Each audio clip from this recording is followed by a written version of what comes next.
Muy buenas noches. Vamos a continuar con nuestra semana de patología del intestino delgado. En esta oportunidad nos toca ver el tema de enfermedad de Crohn. Entonces, vamos a comenzar recordando lo que habíamos visto en nuestra última clase, que era la parte introductoria de intestino delgado respecto a sus divisiones anatómicas. Pues recordamos, ¿no? Está dividido en tres, en el duodeno, el yeyuno y el ileum. El duodeno, cuya primera porción o se podría considerar la primera porción del intestino delgado, que recibe el quimo del estómago junto con la bilis y enzimas pancreáticas.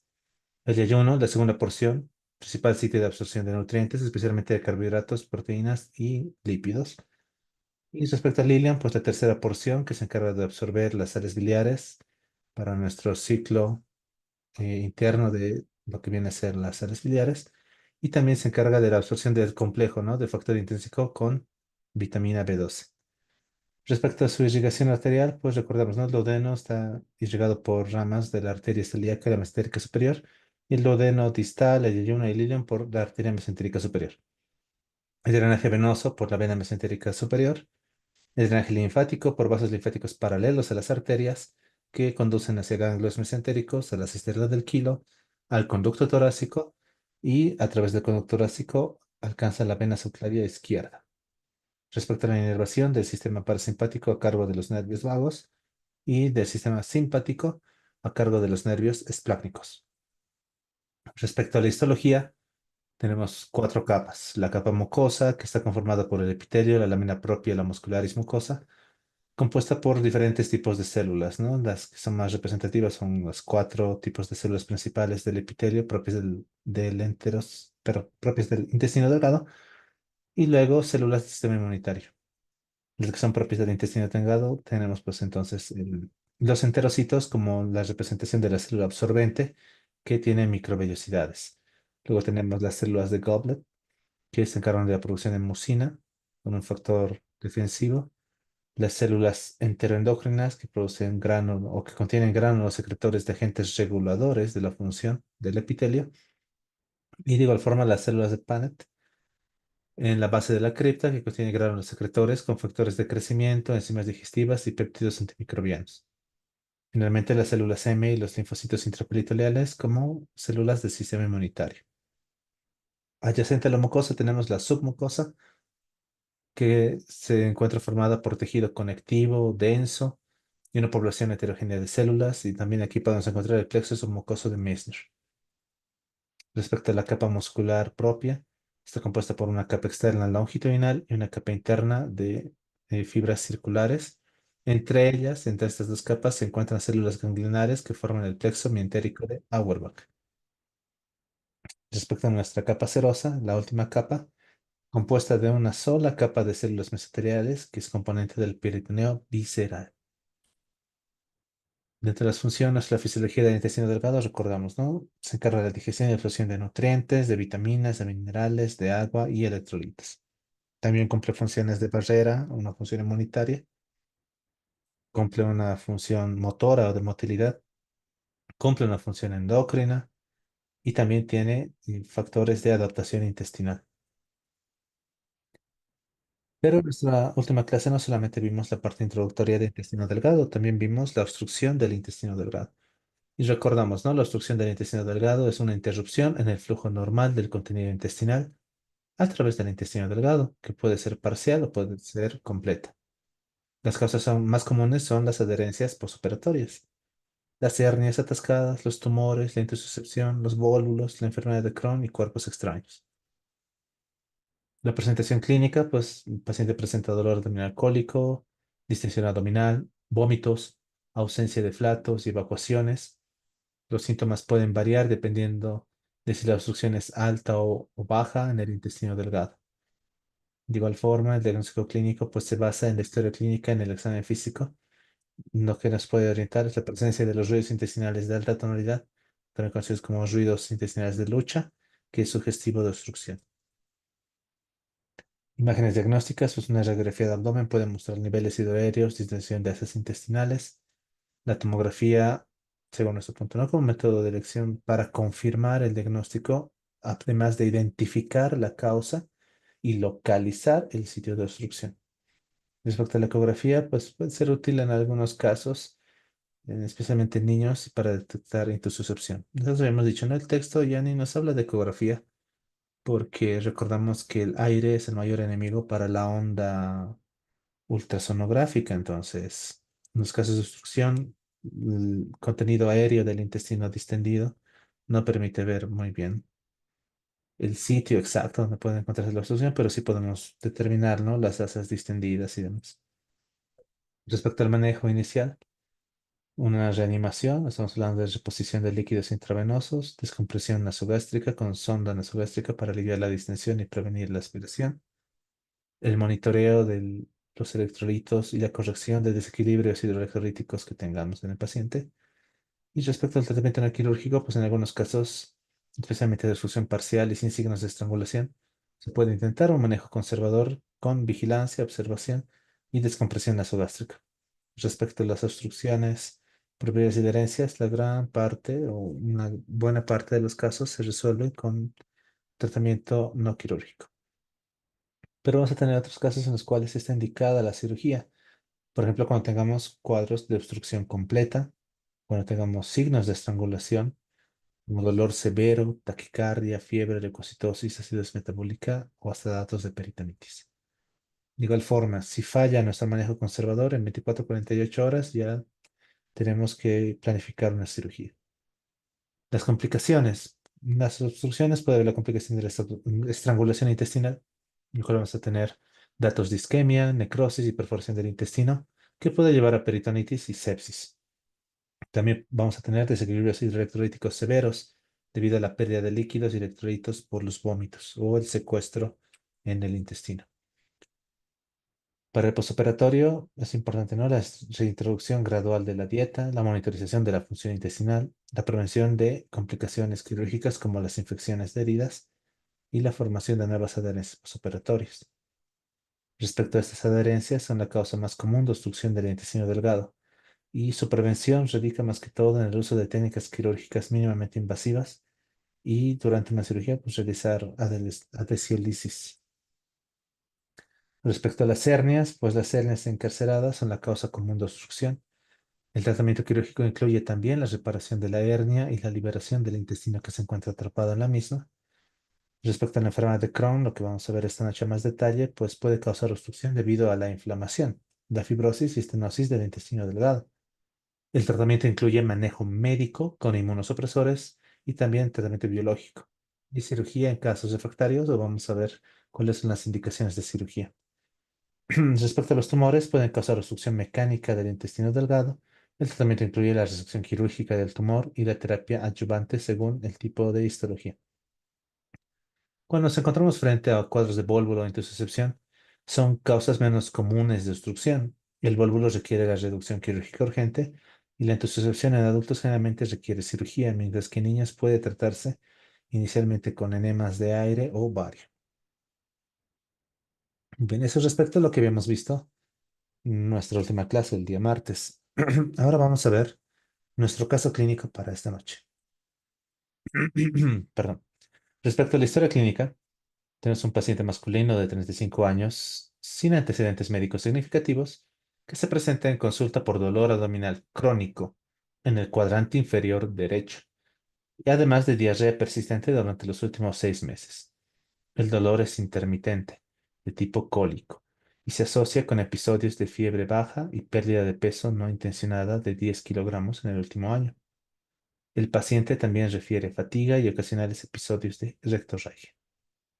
Al examen físico se encuentra un abdomen blando, pero con dolor a la palpación en el cuadrante inferior derecho y una masa palpable en la misma región. Las pruebas diagnósticas con las que cuenta tenemos una colonoscopia que muestra áreas segmentarias de inflamación con úlceras profundas y le dan la apariencia de un empedrado a nivel del ilion terminal. La biopsia revela granulomas no calcificantes en la mucosa intestinal. Los laboratorios, pues tenemos una hemoglobina de 11 gramos de cilitro, ya con datos de anemia, un hematocrito del 33%, leucocitos de 12.000 por milímetro cúbico, una proteína C reactiva elevada, una albúmina de 3,2 gramos de cilitro que se encuentra ligeramente baja y una calprotectina fecal que se encuentra elevado. Respecto a la imagenología, una tomografía computarizada de abdomen y pelvis muestra engrosamiento de la pared intestinal y presencia de una masa inflamatoria en ileum terminal con signos de absceso. Muy bien. Como cada una de nuestras clases, vamos a tener las primeras 10 preguntas que nos planteamos al inicio de cada tema y vamos a hacer el ejercicio de resolverlas en 30 segundos para cada pregunta a partir de ahora.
Muy bien. Comencemos entonces con lo que nos presenta el texto acerca de la enfermedad de Crohn. Y vamos a comenzar hablando de su epidemiología. Tenemos nuestra primera pregunta a responder a lo largo del tema. Esta pregunta nos dice, en la enfermedad de Crohn, su distribución es bimodal, diagnosticándose con mayor frecuencia en primera y tercera décadas de la vida, segunda y cuarta, tercera y sexta, cuarta y séptima o quinta y sexta décadas de la vida. Veamos los resultados, las respuestas. Muy bien, tenemos un buen consenso. El inciso C, tercera y sexta décadas de la vida. Entonces, la enfermedad de Crohn la vamos a conocer dentro de una familia de enfermedades que se llaman enfermedades inflamatorias intestinales. Tal vez se observa con más detalle, perdón, o se describe con más detalle en el capítulo de intestino grueso, porque para intestino delgado solamente podemos hablar de la enfermedad de Crohn como representante de las enfermedades inflamatorias. Sin embargo, en el intestino grueso tenemos que hablar y poder distinguir entre la enfermedad de Crohn y la colitis ulcerativa. Entonces, esto de la enfermedad de Crohn lo vamos a ver ahora, pero también lo vamos a volver a revisar cuando hablemos de patología de intestino grueso. En todo caso, la enfermedad de Crohn entonces pertenece a ese tipo de enfermedades inflamatorias intestinales. Por tanto, se define como una enfermedad inflamatoria transmural idiopática crónica. Las lesiones se presentan en saltos, no, pues, no se presentan en toda la extensión del intestino, sino que más bien se presentan en saltos. Se presentan en un lugar, en otro lugar no, luego en otro lugar sí, pudiendo afectar cualquier parte del tracto alimentario. Casi 80% de los casos se localizarán específicamente en el intestino delgado. Y de ese 80%, pues un 30% tiene ileitis terminal exclusivamente. O sea, solamente en el ilion terminal se encuentran los focos de inflamación. Justamente respecto a la epidemiología, pues la prevalencia es de 241 por 100.000 habitantes, según la epidemiología de Estados Unidos, con incidencias más altas en países occidentales y de la latitud norte, o sea, Estados Unidos, Canadá. Un poco más frecuente en mujeres que en hombres. Y se diagnostica con mayor frecuencia entre la tercera década de la vida y la sexta década como segundo mayor pico, ¿no? Pero es bimodal, en la tercera y la sexta. Existen factores genéticos y ambientales que influyen en el riesgo y esto es lo que se sigue estudiando, ¿no? Tratando de identificar algunos factores ambientales y genéticos que exponen a una persona a desarrollar enfermedad de Crohn. Ya de por sí les adelanto que la enfermedad de Crohn no es una enfermedad muy frecuente en nuestro medio.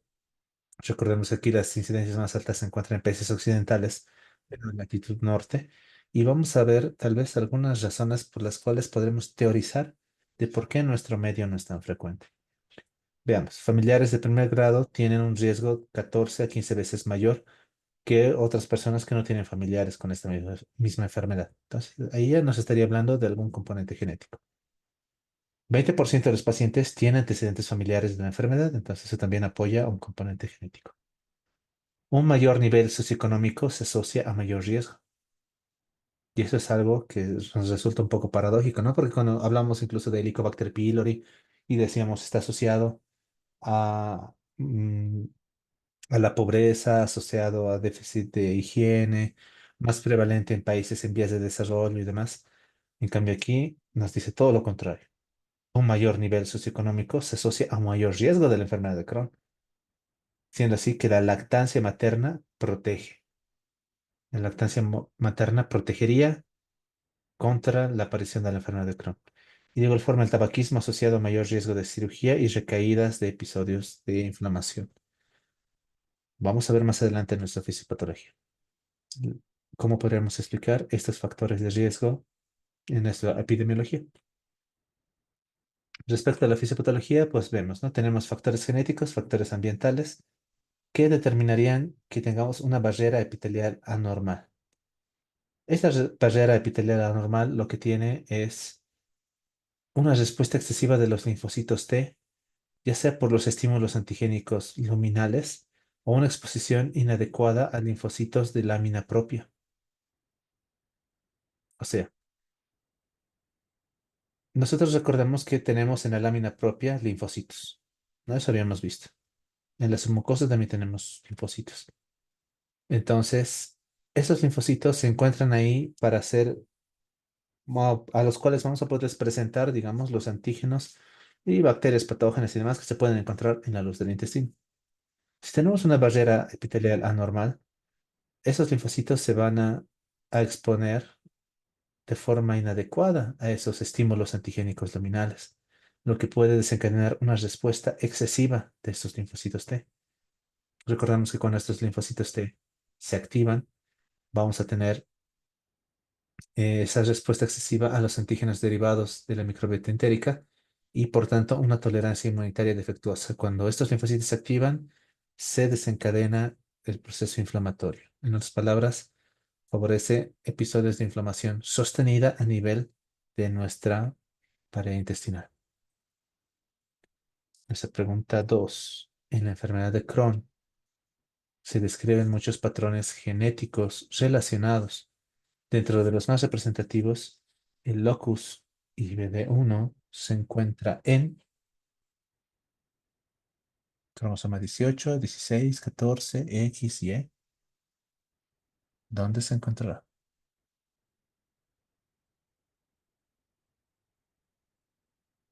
Veamos nuestras respuestas.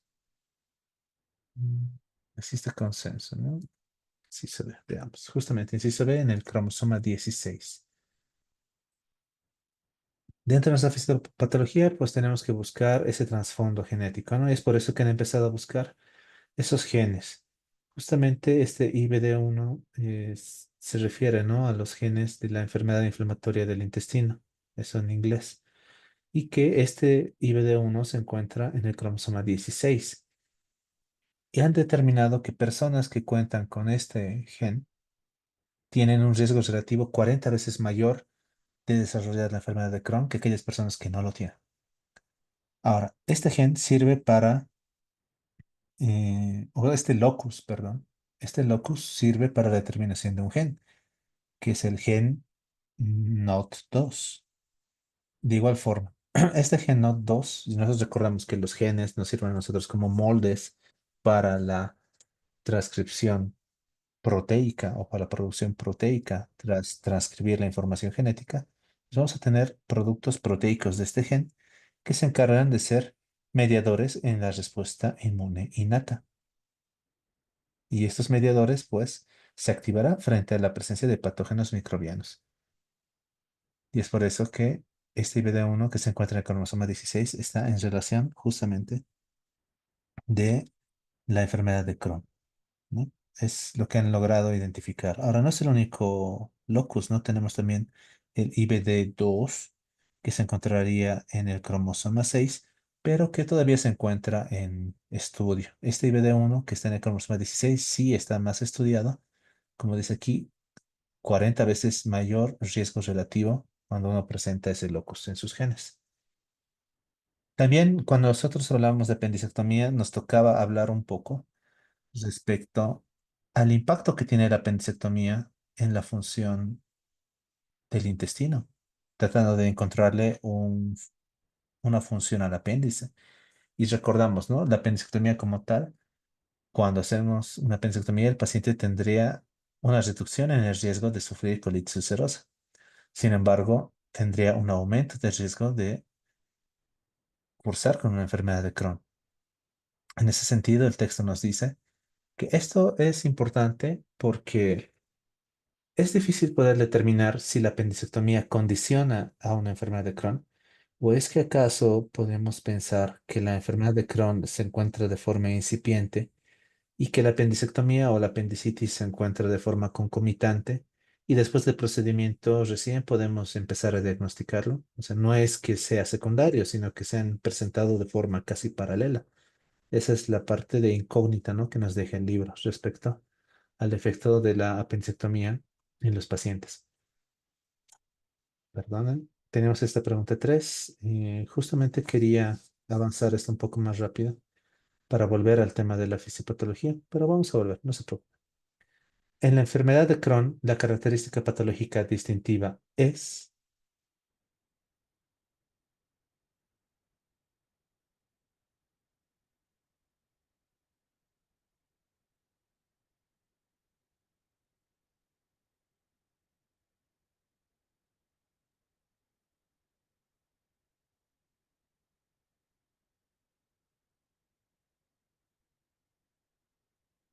muy bien, veamos nuestras respuestas.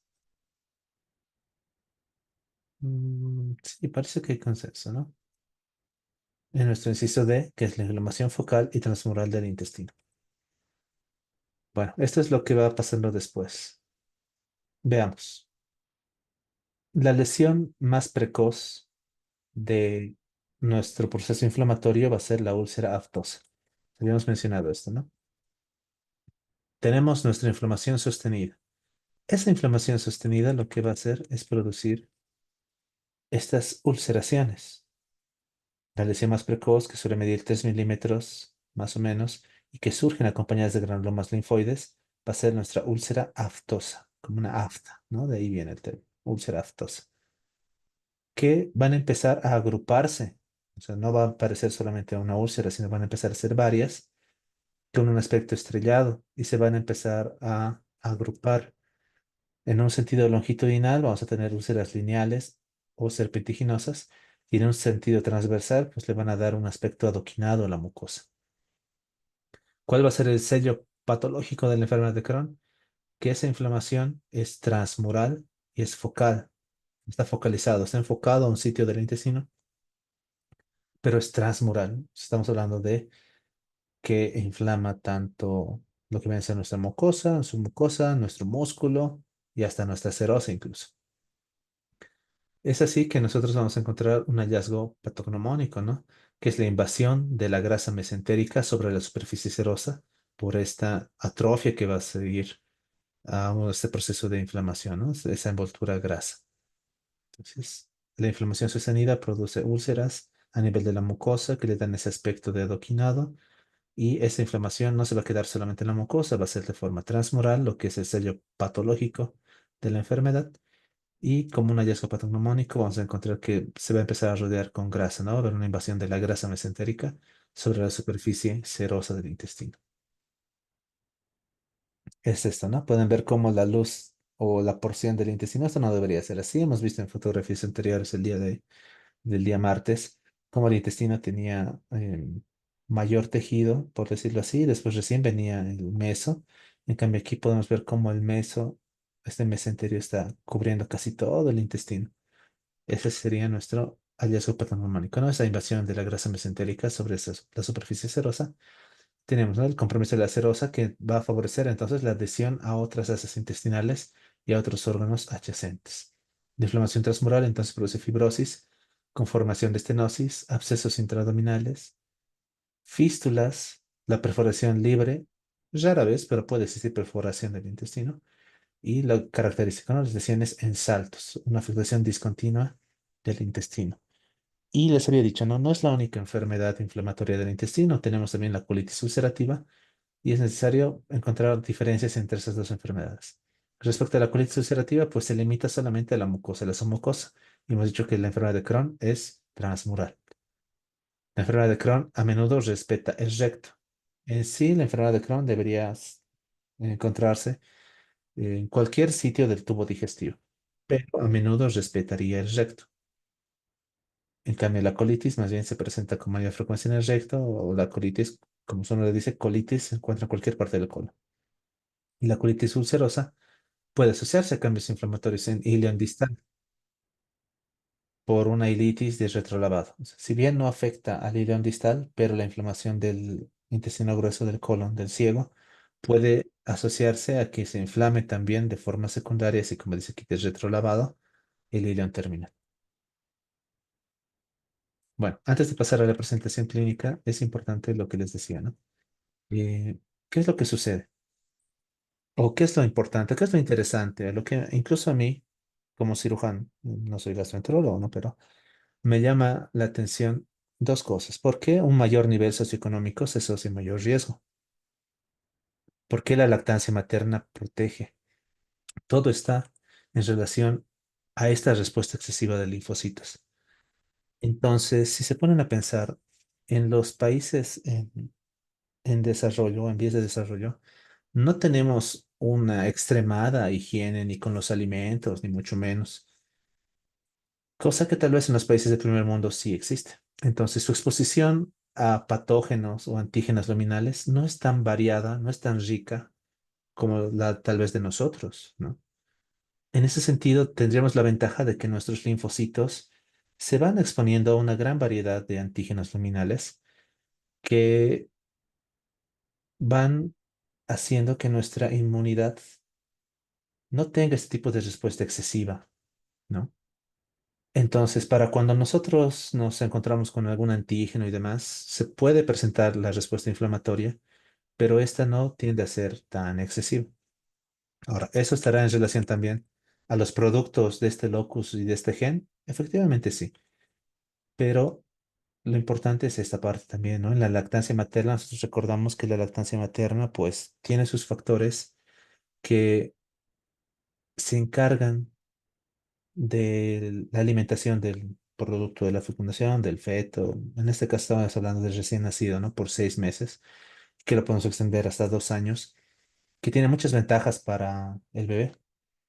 Y dentro de esas podemos ver, ¿no? En países más desarrollados, muchas veces por factores laborales y demás, no se puede otorgar la lactancia materna exclusiva por 6 meses, y mucho menos a veces la ampliada hasta los 2 años.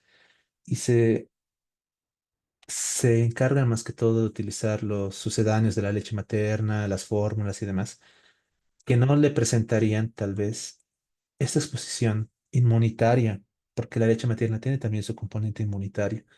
Entonces, esos son factores que a mí, por ejemplo, me llaman la atención. Estamos saliéndonos de la parte de la cirugía, no estamos saliendo de la parte incluso de gastroenterología, estamos intentando hablar un poco de inmunología en este caso, porque el texto también nos decía, el intestino se podría catalogar como el órgano inmunológico más grande por su extensión, por los 4 o 6 metros que comprende el intestino delgado.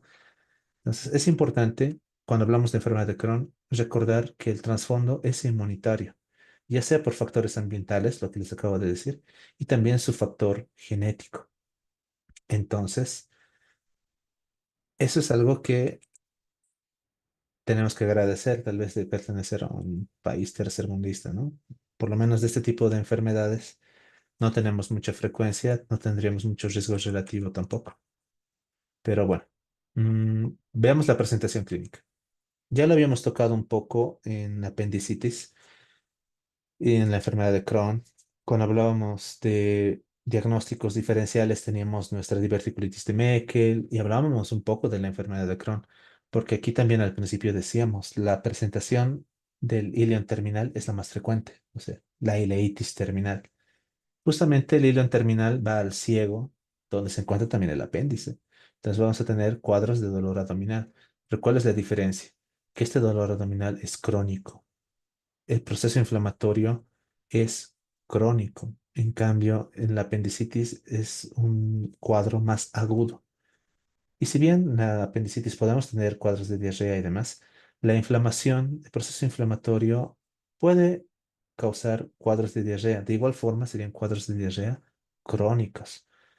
Con la diarrea crónica, con el dolor abdominal crónico, vamos a tener pérdida de peso en el paciente, cosa que, por ejemplo, en una apendicitis, en teoría no deberíamos tener.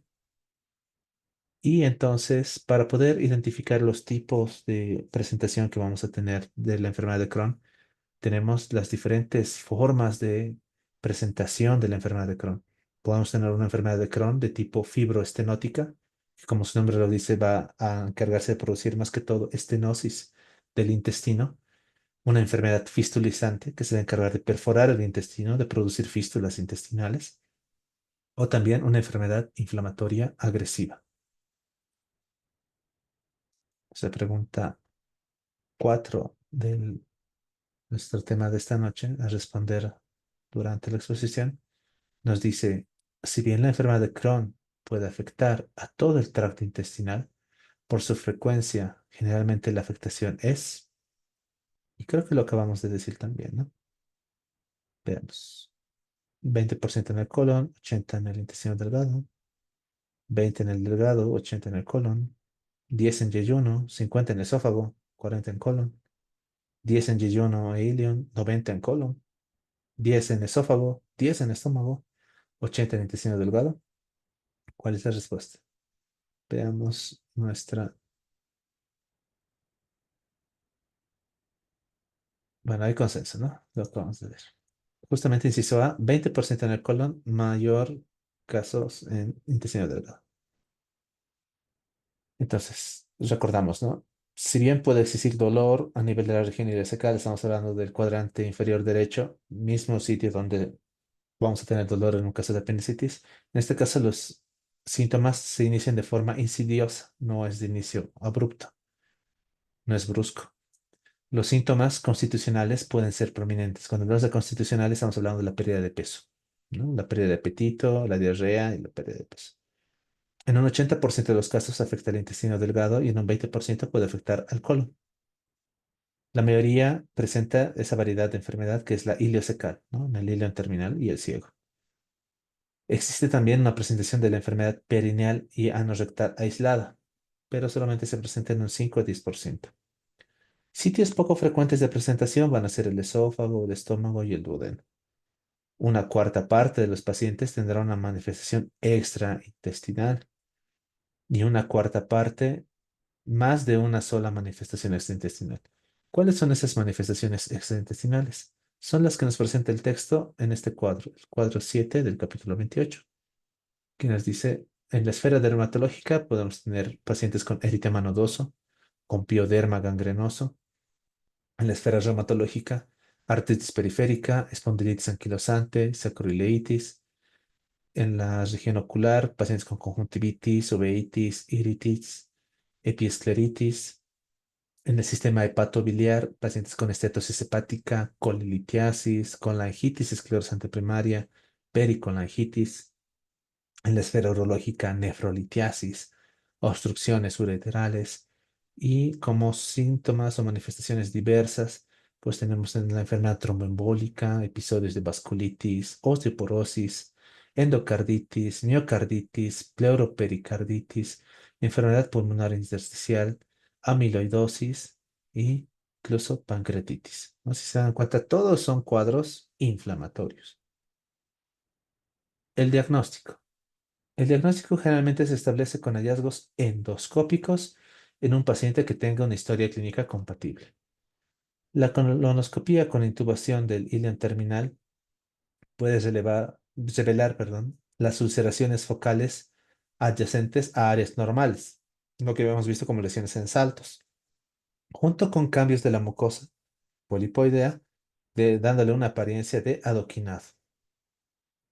El diagnóstico entonces se considera en pacientes que tengan un dolor abdominal agudo, crónico, localizado en el cuadrante inferior derecho, asociado a diarrea crónica, o también que tengamos datos de inflamación intestinal en estudios de radiografía o endoscopía, ya sea por la presencia de estenosis o fístulas intestinales. También en estudios de patología o histopatología, la presencia de inflamación o granulomas intestinales. ¿Cuál vendría a ser el diagnóstico diferencial? Pues tenemos primero siempre la colitis ulcerosa o la colitis ulcerativa como su hermana dentro de la familia de las enfermedades inflamatorias intestinales.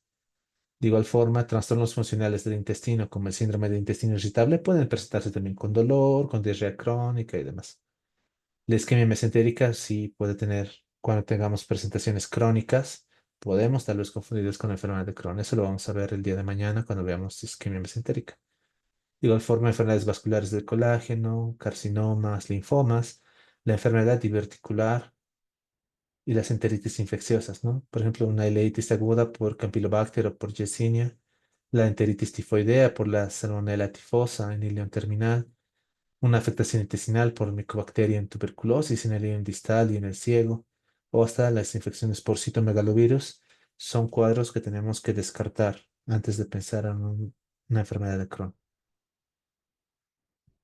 En el laboratorio. Esta imagen, por ejemplo, no es de un laboratorio, es nuestro hallazgo endoscópico, no es justamente nuestra úlcera aftosa, ¿no? Se forma como una afta a nivel de la mucosa de la pared intestinal, en este caso la mucosa intestinal. Esta es la parte endoscópica, ¿no? En imagenología. En el laboratorio, pues siempre pedimos un recuento sanguíneo completo, en los laboratorios básicos. Tenemos que ver electrolitos, la función renal, hepática, el hierro, el B12, o sea, nuestra vitamina B12, la proteína C reactiva y la velocidad de eritrosedimentación, como en nuestros laboratorios que nos pueden revelar cuadros de inflamación, ¿no? Respecto a los anticuerpos, menciones importantes, si estamos hablando de enfermedades inflamatorias, pues la determinación de justamente nuestros laboratorios, ¿no? En este caso, una P-ANCA, una ASCA, que nos ayuda a diferenciar, ¿no? Por ejemplo, cuando tenemos un ASCA positivo, una P-ANCA negativa, podemos inclinarnos por el diagnóstico de enfermedad de Crohn. En cambio, si tenemos una ASCA negativa y un laboratorio P-ANCA positivo, podríamos inclinarnos más por una colitis ulcerativa. También existen pruebas en heces, justamente las pruebas en heces. Por ejemplo, la calprotectina fecal que hemos visto en nuestro caso clínico o la lactoferrina van a ser esas pruebas o esos laboratorios que sí se van a elevar en casos de inflamación intestinal. Sin embargo, el texto menciona, ¿no? No se realizan de forma rutinaria, no son muy específicas, entonces no las toma muy en cuenta. Respecto a la imagenología, podemos hacer estudios de radiología con bario o una enterografía por tomografía por resonancia magnética que nos ayuda a evidenciar las estenosis y también esa apariencia, ¿no? De las redes de úlceras, incluso de fisuras, que son las lesiones que se presentan en la mucosa. En otras palabras, comenzamos con el hallazgo endoscópico, ¿no? Y por endoscopía podemos tomar nosotros biopsias y ahí tendríamos nuestra inflamación transmural, más el tipo de lesión de tipo adoquinado y demás, ya nos ayuda a tener nuestro diagnóstico. El tratamiento. Si estamos hablando de una enfermedad crónica, una enfermedad que tiene un trasfondo genético y demás, no existen tratamientos curativos disponibles. El apoyo nutricional es importante para evitar la desnutrición. Habíamos dicho también que los síntomas constitucionales son importantes en esta enfermedad. Y es por eso que asociado a algún tipo de tratamiento para controlar la inflamación, tenemos que asociarlo siempre a unos regímenes enterales agresivos, por ejemplo, en algunos casos hasta la nutrición parenteral, ya sea total o parcial, para evitar que nuestro paciente entre en un cuadro de desnutrición importante. Entonces, el tratamiento para empezar no es curativo. Podemos tener un tratamiento médico, sí, que generalmente induce y trata de mantener la remisión de la enfermedad, tratando de controlar el proceso inflamatorio. Y también tenemos un tratamiento quirúrgico. Si no hubiera un tratamiento quirúrgico, no estaría en el capítulo de cirugía, ¿no? Pero este tratamiento quirúrgico se reservará solamente para indicaciones específicas. No es que una enfermedad de Crohn debe ir sí o sí a cirugía. Por tanto, la actividad de la enfermedad de Crohn se valora mediante lo que el texto nos menciona como el índice de actividad de la enfermedad de Crohn o índice de Harvey-Bradshaw. Este índice nos ayuda a clasificarlo en asintomática, en leve, moderada y grave. Los cuadros leves y moderados generalmente tienen un manejo ambulatorio. En cambio, los casos graves o incluso fulminantes requerirán hospitalización. En ese sentido, cuando hablamos del tratamiento médico, nos menciona, ¿no? Y el tratamiento médico pues puede tener dos enfoques terapéuticos diferentes. Uno es de arriba a abajo, que significa iniciar con una dosis de ataque alta, medicamentos antiinflamatorios a dosis elevadas y una vez, como una dosis de ataque, ¿no? Una vez que se controla o mejora el estado inflamatorio, poco a poco vamos disminuyendo. O todo lo contrario, un enfoque terapéutico de aumento, en el cual vamos iniciando con antiinflamatorios, con medicamentos a dosis bajas y que vamos a ir aumentando de forma gradual, dosis respuesta. Entonces, esos son los dos tipos de enfoques terapéuticos que nos menciona el texto en este caso. ¿Y qué medicamentos podemos utilizar? Pues el texto nos presenta una gran variedad de medicamentos que podemos utilizar. Desde los antibióticos, que servirían como un complemento en caso de complicaciones infecciosas, especialmente en casos de enfermedad perianal, en los cuales podemos utilizar metronidazol o ciprofloxacino, o en los casos que tengamos fístulas y una enfermedad activa en el colon. Nos menciona que también se puede utilizar otra familia de medicamentos que son los aminosalicilatos, como el ácido 5-aminosalicílico o también conocida como mesalamina. Y también tenemos los corticosteroides, ¿no? Un tratamiento inicial que puede ser vía oral utilizando budesonida y en el caso de enfermedad grave podemos iniciar corticoides por vía endovenosa. Recordamos, ¿no? Los corticosteroides más que todo por su efecto antiinflamatorio. Estamos hablando de una enfermedad inflamatoria, inmunológica, podemos utilizar inmunomoduladores. El texto nos menciona, ¿no? Se puede utilizar acetioprima de tiopurina, también la 6-mercaptopurina, o como una alternativa hasta el metrotrexato intramuscular. Dentro también de los inmunomoduladores, pues tenemos lo que se conocen como tratamientos biológicos. Por ejemplo, el infliximab, un anticuerpo antifactor de necrosis tumoral alfa, o también nuestro vedolizumab como un anticuerpo monoclonal anti el alfa 4 beta 7. ¿No? Esto tratando de cortar esa cadena o esa cascada de la inflamación para disminuir la inflamación y controlar así mejor los síntomas. Ahora, habíamos dicho, la cirugía se va a reservar para casos específicos. ¿Cuáles son las indicaciones para la intervención quirúrgica? Tenemos en un inicio agudo de la enfermedad grave, si el paciente inicia ya con una enfermedad grave, en el caso de una colitis de Crohn o también en un caso de un megacolon tóxico, aunque esto es raro. ¿No? En esos casos tienen que ir a cirugía. También cuando tengamos un fracaso del tratamiento médico. ¿Cuál es ese fracaso? Que tengamos síntomas persistentes a pesar del uso prolongado de los corticosteroides, de los esteroides. Cuando tengamos recurrencia de los síntomas cuando se reducen las altas dosis de los esteroides. O cuando tengamos complicaciones inducidas por el uso de los medicamentos. Estamos hablando de la enfermedad de Cushing, por ejemplo, o hasta hipertensión inducida por los medicamentos. En esos casos podemos optar por una intervención quirúrgica. Respecto al desarrollo de las complicaciones de la enfermedad, pues cuando tengamos obstrucción, podemos operar. Cuando existe perforación intestinal, podemos operar. Presencia de fístulas complicadas, hemorragia intestinal o hasta riesgos de tumor maligno. Pues recordamos, siempre que exista inflamación crónica, va a existir también metaplasia. Con la metaplasia puede existir displasia y con toda displasia siempre hay riesgo de la formación de adenocarcinomas, tumores, ¿no? Entonces, cuando existe riesgo de la presencia de un tumor maligno, también podemos optar por la cirugía. Nuestra última pregunta a responder durante la clase. La indicación quirúrgica más frecuente para cirugía por complicaciones de la enfermedad de Crohn es,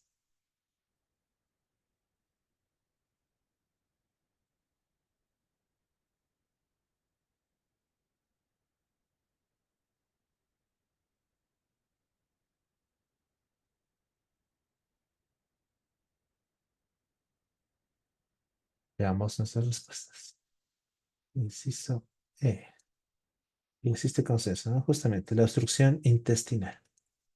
Veamos. La cirugía generalmente se reserva para pacientes sin respuesta al tratamiento médico agresivo. Incluso en el caso de los niños que pueden presentar enfermedad de Crohn, puede existir un retraso de crecimiento, que esto también constituye una indicación de cirugía en el 30% de los niños que tienen la enfermedad. Y una de las indicaciones más frecuentes es la obstrucción. ¿Qué sucede? Nosotros ingresamos a la cirugía y solemos encontrar abscesos y fístulas, pero no es que entramos por los abscesos y las fístulas. Más bien el paciente tiene un cuadro obstructivo, nosotros ingresamos por la obstrucción, pero también podemos encontrar abscesos y perforaciones, fístulas. En casos de abdomen agudo, en el que se evidencia, por ejemplo, una ileitis, no se recomienda la resección del ilion. ¿Por qué razón? Bueno, cuando nosotros reseccionamos, el tejido inflamatorio, el tejido inflamado, no es un buen tejido para hacer una restitución o, perdón, una anastomosis o algún tipo de procedimiento. Y, hay que estar muy seguros. Generalmente en el caso de que tengamos fístulas, perforaciones, ni modo, vamos a tener que reseccionar. Pero para poder volver a suturar, estamos hablando de una anastomosis para que no termine tal vez en una ostomía, tenemos que tener un buen tejido. El tejido inflamatorio, por ejemplo, una ileitis y demás, especialmente el ileón como tal, no es recomendado porque también al ileón le llega abundante líquido. Y el ileón como tal, cuando tenemos perforaciones, estas perforaciones no suelen cerrar de forma espontánea con facilidad, suelen tardar también. El ileón es un tejido especial. Entonces, como dice aquí, en caso de ileitis, no tocarlo, no reseccionarlo. Aquí tenemos esta parte, ¿no? ¿El apéndice se puede extirpar? Sí, siempre y cuando el apéndice no esté junto a un ciego que esté inflamado. Si el ciego se encontrara con datos de inflamación, es mejor mantener el apéndice. Lo habíamos visto también en nuestro capítulo de apendicitis cuando hablábamos de cirugías en blanco, en la cual ingresamos por apendicitis y no era una apendicitis. Podría haber sido una ileitis de Crohn. Y ahí vemos, pero tiene el apéndice. Lo sacamos. Si el ciego está normal, podemos sacarlo para que no tengamos a futuro ese dilema diagnóstico, ¿no? Ahora, ¿seguirá siendo Crohn o será ahora apendicitis? Si sacamos el apéndice, no vamos a tener ese dilema, ¿no? Si le está doliendo es porque es una ileitis de Crohn o es la enfermedad de Crohn. Pero si el ciego está inflamado, es mejor no tocar el apéndice. ¿Por qué? Por lo que les acabo de mencionar. El tejido inflamado es malo para cicatrizar, va a perforarse, va a terminar en fístula. Entonces, si el ciego está inflamado, no se extirpe el apéndice. Si nosotros encontramos una ileitis, entramos por un apéndice y en realidad era una ileitis, no nos quedamos satisfechos con la región ileocecal, sino tenemos que revisar todo el intestino. Porque habíamos dicho, las lesiones en salto se presentan en el 20% de los casos. Y si ha tenido una lesión a nivel de ilion, pues puede tener tal vez en ilion proximal, en yeyuno, y en esos sitios también puede haber perforaciones, o puede haber abscesos, o puede haber estenosis. Entonces, se debe revisar todo el intestino. El procedimiento habitual de elección es la resección intestinal segmentaria de una enfermedad muy evidente, seguida de una anastomosis primaria, siempre y cuando tengamos buen tejido, ¿no? Extirpamos el intestino que se encuentra dañado, que se encuentra inflamado, que se encuentra enfermo, y los cabos que tenemos a los lados los vamos a suturar. No hay diferencia en la tasa de recurrencia si nosotros tomamos 2 centímetros de margen versus 12 centímetros. O sea, podemos decir que tal vez este es el sitio inflamado. Si tomamos 2 centímetros de margen, es suficiente porque la recurrencia o el resultado va a ser igual si nosotros medimos 12 centímetros a ambos lados y cortamos. Entonces, mientras más intestino o menos intestino podamos reseccionar, es mejor. Tampoco hay diferencia en recurrencia endoscópica si suturamos con un hilo de polidioxanona, PDS, o si utilizamos una sutura mecánica, indistinto. Ahora, cuando tenemos lesiones obstructivas, o sea, generalmente las lesiones obstructivas se producen por estenosis y las estenosis se producen por la inflamación, podemos realizar lo que se llaman estenoplastías. Y estas son muy similares a algo que habíamos visto en patología de estómago. Porque cuando nosotros hacíamos piloroplastías, ese píloro que se encuentra cerrado, nosotros le ampliamos su luz mediante la piloroplastía. En este caso tenemos un intestino que tiene disminuida su luz por la estenosis y podemos hacerle una estenoplastía. ¿Por qué digo que se parece a lo que hemos visto en el estómago? Porque la forma de hacer la estenoplastía es la misma. Similar a la técnica de Heinig-Mikulicz del estómago, es esta, ¿verdad? Seccionamos en este sentido longitudinal, o sea, podemos decirlo horizontal, pero vamos a suturar en este otro sentido. De esa forma estamos aumentando la luz. Esto en casos que tengamos menos de 12 centímetros, ¿no? De la lesión, ¿no? Si esto mide menos de 12 centímetros la estenosis, podemos hacer la de tipo Hennig-Mikulicz. Y para lesiones más largas, podemos utilizar una estenoplastia similar a la técnica Fini, que era esta, ¿no? Colocamos lado a lado el intestino en forma de U invertida, seccionamos y a ese nivel vamos suturando y se ha ampliado la luz. Esto para los casos que tenemos estenosis, ¿no? Ahora, se puede utilizar un bypass intestinal, o sea, cortar el camino, buscar otros caminos cuando estamos en presencia de abscesos o formaciones de masa inflamatoria densa que no se puede resecar. A veces el cuadro inflamatorio es tan importante que cuando nosotros ingresamos a quirófano y vemos el abdomen, solamente vamos a poder diferenciar una masa gelatinosa inflamada. con pus saliendo de algún lado, que no podemos ni siquiera decir de dónde está saliendo la pus, pero sale pus, y eso no tocamos. También podemos decir, ese tejido puede que esté con perforaciones y demás. Entonces, ¿qué es lo que hacemos? Un bypass. ¿Eso qué significa? Nos vamos más arriba, tratamos de buscar el cabo más proximal y a ese nivel lo seccionamos. Y puede que lo saquemos como ostomía, o si encontramos un cabo distal al otro lado, también lo seccionamos y esos dos cabos los unimos recién para saltarnos esa masa, buscarnos otro camino, que ese es un bypass, ¿no? Vamos por otro camino y a ese nivel, pues entonces nosotros podemos restituir el tránsito o proveerle de tránsito. Digamos, si es que nosotros queremos, a ver, voy a intentar graficarlo para que se entienda en esta parte blanca que tenemos de nuestra diapositiva, ¿no? Y aquí, por ejemplo, lo que les decía, podemos tener una masa.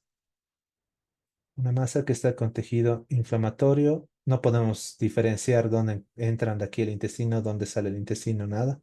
Y por aquí incluso está saliendo pus. Una masa inflamatoria con pus que de seguro debe tener perforaciones y demás. Y aquí encontramos el asa aferente, digamos. Aquí está ingresando el intestino y digamos que por aquí está saliendo. Entonces, esto nosotros no podemos tocar.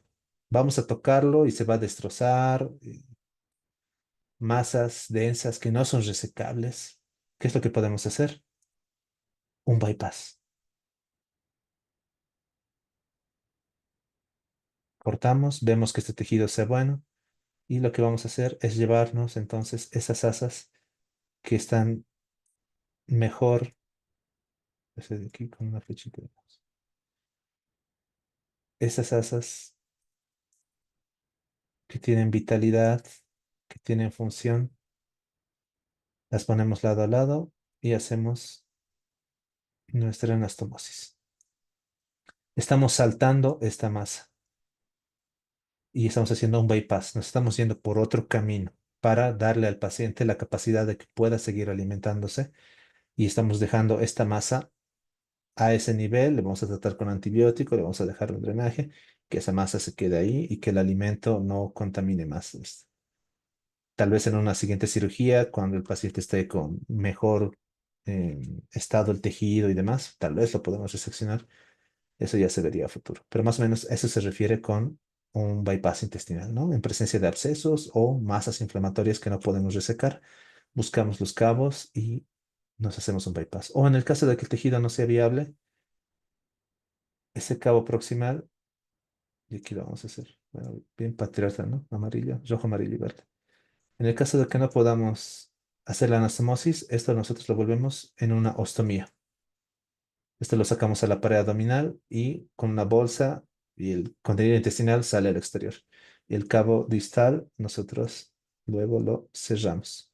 Y después, en 3 meses, 6 meses, 9 meses, un año, dependiendo cómo mejora la parte inmunológica, cómo mejora la inflamación abdominal, podemos pensar después en hacer la restitución, la anastomosis, ¿no? Esas serían las opciones que tenemos frente a esas masas inflamatorias para tratar de darle cierta calidad de vida al paciente que pueda alimentarse, que pueda existir tránsito intestinal, ¿no?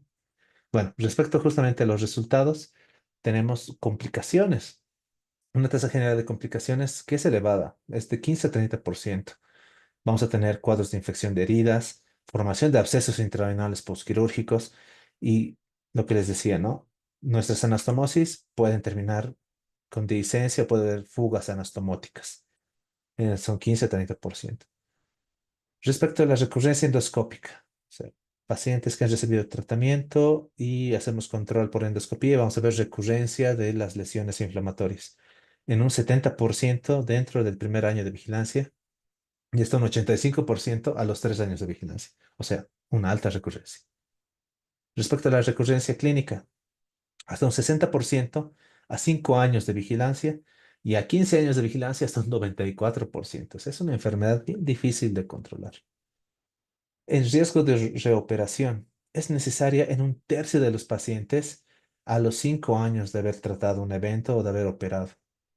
Y el tabaquismo es un factor de riesgo importante para la recurrencia de la enfermedad. Entonces recordamos que el tabaquismo pues favorece los estados proinflamatorios. Y si esta es una enfermedad inflamatoria, pues con mucha más razón se encarga de ser un riesgo importante para la recurrencia. Y bueno, eso respecto a la enfermedad de Crohn. Aquí en la parte de intestino delgado la presenta de una forma bien puntual. Nos vamos al punto. Cuando hablamos en el capítulo de intestino grueso, ahí tenemos más de dónde hablar de enfermedad de Crohn y úlcera o perdón, colitis ulcerativa porque tenemos que comparar. Tenemos que ver qué diferencias tenemos, cuándo podemos pensar en enfermedad de Crohn, cuándo pensamos en colitis ulcerativa. O sea, hablar de intestino grueso es más complejo respecto a las enfermedades inflamatorias intestinales. Pero bueno, vamos a comenzar con la resolución de lo que hemos presentado al principio, en nuestro caso clínico. Tenemos justamente un paciente masculino de 35 años y habíamos dicho, no, tenemos nuestros picos a los 30 y a los 60. Sin antecedentes médicos significativos, se presenta en consulta externa con un dolor abdominal crónico en cuadrante inferior derecho y diarrea persistente. Esto durante los últimos 6 meses, con un dolor intermitente, tipo cólico, y que se asocia a episodios de fiebre baja. Entonces recordamos, ¿no? Fiebre, siempre inflamación. Y a pérdida de peso, eso ya como un síntoma constitucional. Esta pérdida de peso no intencionada de hasta 10 kilogramos en el último año. Eso es llamativo. El paciente también refiere fatiga y ocasionales episodios de esta rectorragia.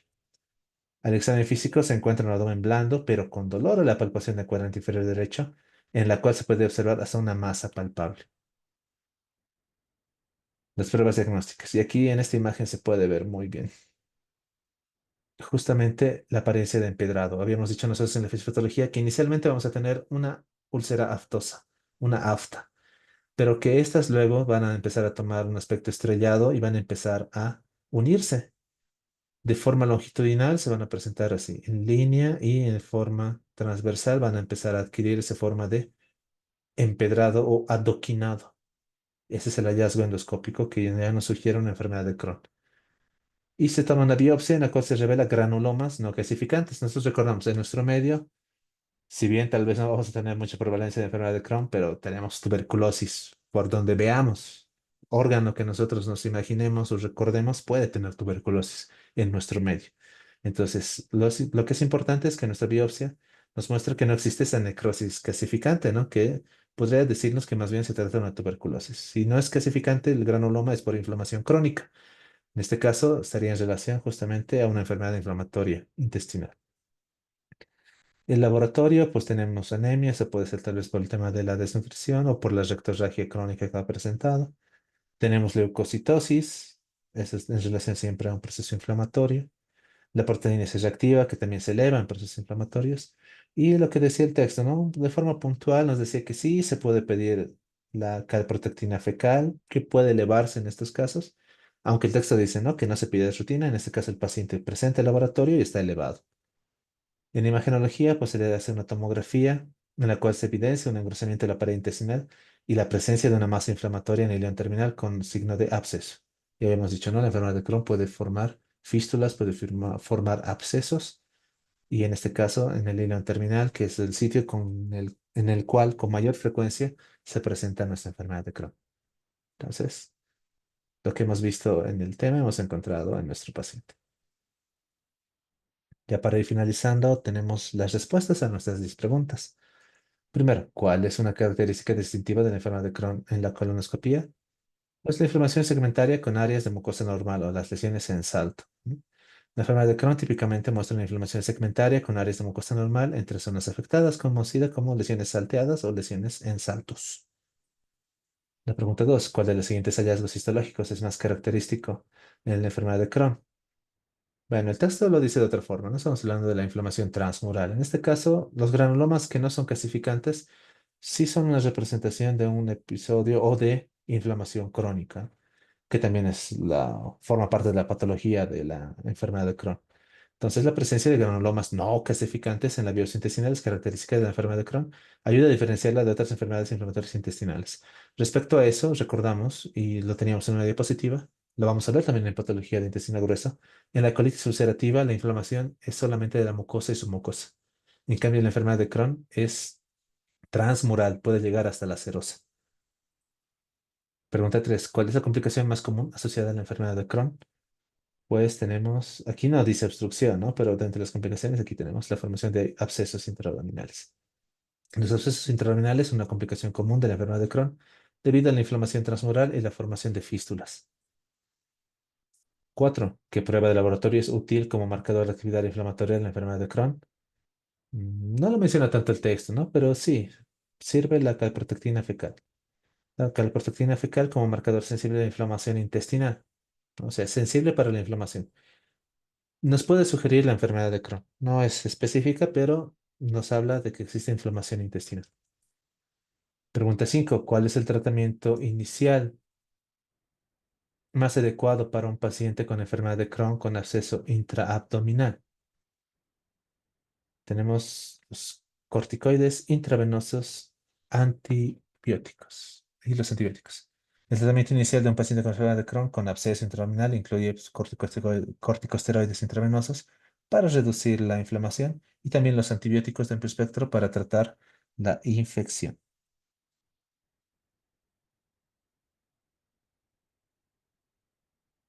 Pregunta 6. ¿Cuál de los siguientes síntomas es más específico de la enfermedad de Crohn en comparación con la colitis ulcerosa? Tenemos aquí el dolor abdominal en el cuadrante inferior derecho.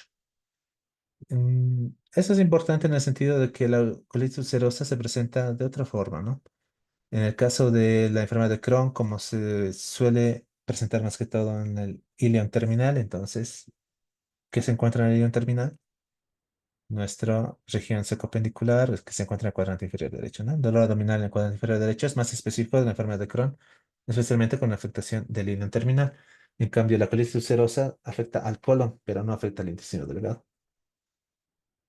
Pregunta 7. ¿Cuál es la indicación principal para la terapia biológica en la enfermedad de Crohn? Y vemos, ¿no? Una enfermedad refractaria al tratamiento convencional. La justificación, la terapia biológica, lo habíamos mencionado en el texto, ¿no? Podemos usar el tratamiento biológico. Se indica en pacientes con enfermedades de Crohn refractaria, tratamientos convencionales como los corticosteroides y inmunosupresores. 8. ¿Qué hallazgo en la tomografía de abdomen es más indicativo de enfermedad de Crohn? El engrosamiento segmentario de la pared intestinal y la presencia de abscesos. El engrosamiento segmentario de la pared intestinal con abscesos es un hallazgo típico en la tomografía de abdomen en pacientes con enfermedad de Crohn. Y pregunta 9, ¿cuál de los siguientes factores no está típicamente asociado con un mayor riesgo de desarrollar enfermedad de Crohn? El tabaquismo está, bueno, aquí el que no se encuentra es la dieta alta en fibra, ¿no? Una dieta alta en fibra no está típicamente asociada con un mayor riesgo de desarrollar enfermedad de Crohn, mientras que los demás sí podríamos asociarlos. Pero habíamos dicho, ¿no? Más que todo el texto nos habla de factores ambientales, factores genéticos.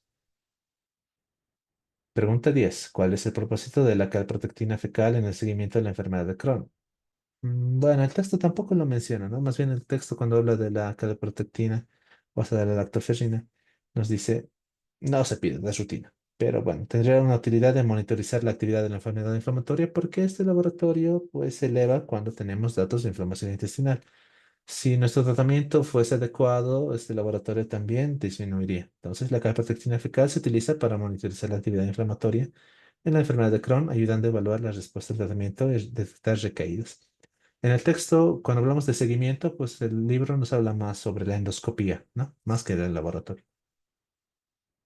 Muy bien, ya finalizando nuestro tema, tenemos un pequeño resumen, ¿no? Las cosas más puntuales sobre la enfermedad de Crohn.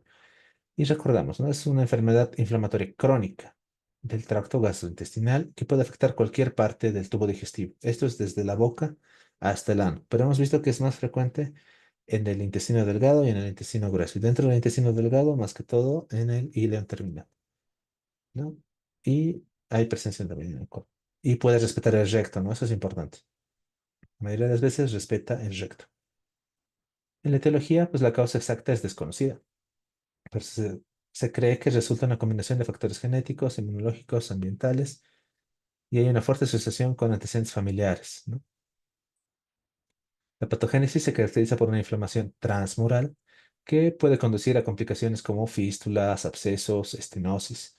La inflamación es discontinua, ¿no? Con áreas de mucosa sana entre los segmentos afectados, lo que se conoce como lesiones en saltos, lesiones en parches. Respecto a los síntomas, el dolor abdominal, la diarrea crónica, ¿ok? Puede o no ser sanguinolenta, a menudo no lo es. Pérdida de peso, fiebre, fatiga y pueden presentar síntomas extraintestinales como artritis, eritema nodoso, uveitis, todo ese cuadro que nos presentaba el texto, ¿no? Para el diagnóstico, pues tenemos la endoscopía, en este caso la colonoscopía, con una visualización directa y la biopsia de la mucosa afectada, mostrando la inflamación transmural o los granulomas no calcificantes. En estudios de imagen, pues podemos realizar estudios de enterografía por tomografía, resonancia para evaluar la extensión y complicaciones de la enfermedad como estenosis, fístulas.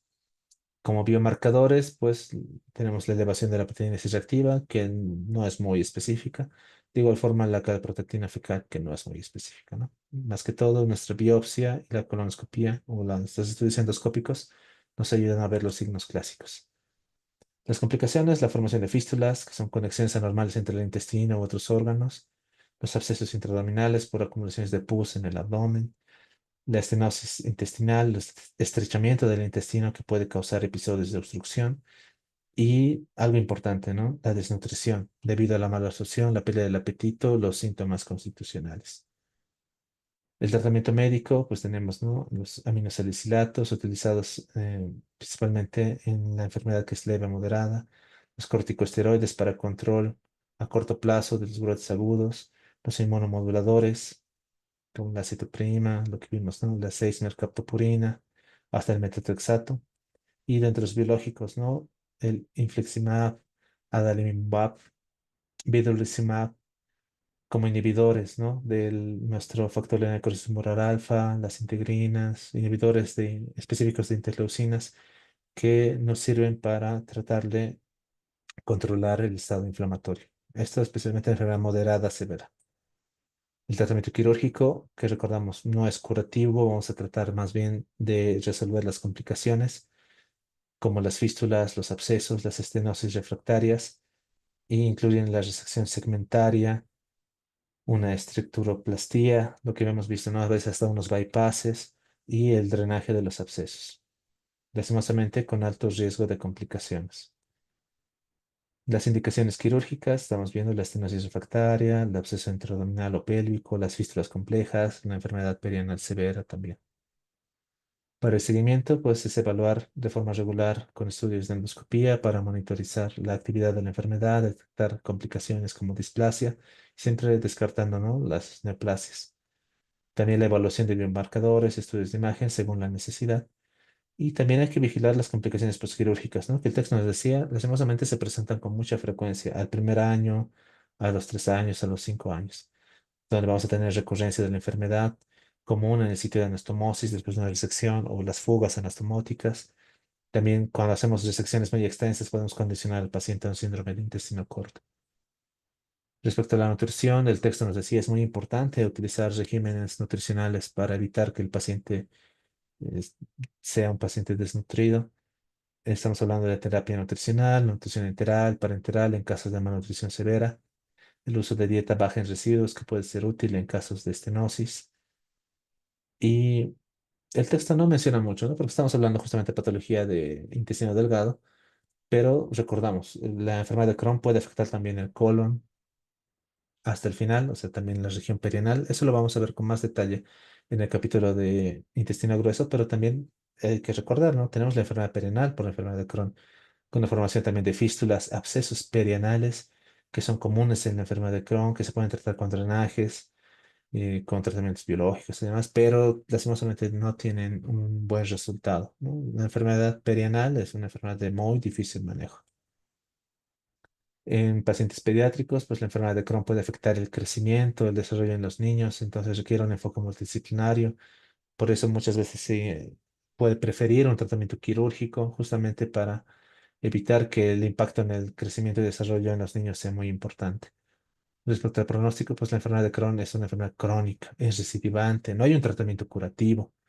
Con un manejo adecuado, muchos pacientes pueden lograr periodos prolongados de remisión, aunque las complicaciones y la necesidad de intervenciones quirúrgicas pueden ser frecuentes. Ya hemos visto, ¿no?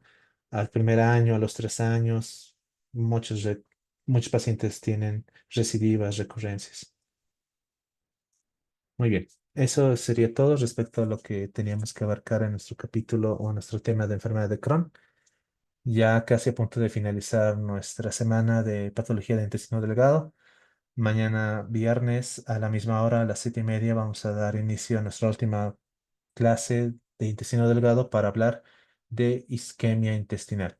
Y yo siempre que me toca hablar de esta parte de isquemia, les recuerdo, si nos basamos solamente en lo que tenemos en el capítulo 28, vamos a hablar de menos de una plana, o una plana, mucha extensión, porque el mismo texto nos envía a ver la parte de patología vascular, la subsección de vasculatura intestinal. Entonces, para la clase de mañana les recomiendo que lean esa parte. También, si me dan chance en unos minutos, voy a pasarles el caso clínico, las preguntas y también las diapositivas con espacios vacíos para que las vayan completando. Porque si nos basamos, les repito, solamente en el capítulo 28, es muy cortito. El mismo libro nos dice, para saber más, visite el capítulo de patología vascular. Y ahí es donde también vamos a ver más que todo la técnica quirúrgica, los métodos de mínima invasión para resolver o para tratar los cuadros de isquemia intestinal. Entonces, si no tenemos más preguntas, damos por concluida nuestra clase. A ver, esta pregunta es interesante. ¿Cómo se decide hacer bypass intestinal o confeccionar una ostomía? Eso depende del tipo de tejido en el cual nosotros tengamos. Si el tejido es muy malo, es mejor sacarlo a ostomía, porque existe mucho riesgo de que exista una fístula de nuestra anastomosis o una dehiscencia de nuestra anastomosis. Entonces, en ese sentido, ese momento se valora el intestino. Si estuviese con mucha inflamación, es mejor irnos a lo seguro, sacar una ostomía. Depende mucho de varios factores, por ejemplo, el paciente, ¿no? No es lo mismo sacar una ostomía terminal en un paciente de 20 años. Sabemos que le va a afectar mucho en su nutrición. O si estamos frente a un intestino muy alto, por ejemplo, en yeyunos, en ilion proximal, el débito por la ostomía va a ser muy alto. Entonces, algunas veces se le puede dar chance. Pero si realmente el tejido es muy, muy malo, es preferible hacer una confección de ostomía. Si el tejido no es malo, más bien como hablamos de lesiones en saltos y demás, y vemos que el tejido que tenemos en los cabos intestinales es bueno, entonces podemos nosotros hacer una anastomosis. Y si tenemos suerte, porque está presente el riesgo de fuga anastomótica, ¿no? El libro lo dice hasta un 30% más incluso. Entonces, si tenemos suerte, el paciente tiene suerte, nuestra anastomosis no tiene fuga, estamos evitando la ostomía al paciente. Y si no, ni modo, va a ostomía. Entonces, eso es algo que se decide ese momento. La grabación de las clases, sí, eso me encargo. Me imagino que los encargados lo subirán de forma gradual. Si el ciego está afectado, no se hace penicectomía, porque si está afectado hay riesgo de que eso no sane, no cure. Entonces, más bien se perfore y haga un absceso y por tanto, si está afectado el ciego, no se hace. Recuerden que les voy a pasar las diapositivas, ¿no? No se preocupen. ¿Qué más tenemos que revisar para la siguiente clase? Vean la parte de isquemia intestinal, lean los pocos párrafos que tenemos en el capítulo 28 y al final ahí dice, dirigirse al capítulo tantos de patología vascular y luego se dirigen a ese capítulo y ahí se encuentra la parte de patología intestinal que presenta más que todo en los métodos mínimamente invasivos, las cirugías, los procedimientos quirúrgicos para el tratamiento. Muy bien, si no tenemos más preguntas, entonces damos por finalizada nuestra clase. Nos vemos el día de mañana con el último tema de nuestra semana de patología de intestino delgado. Y ya para la próxima semana tendremos patología de intestino grueso. Que tengan muy buenas noches. Hasta el día de mañana.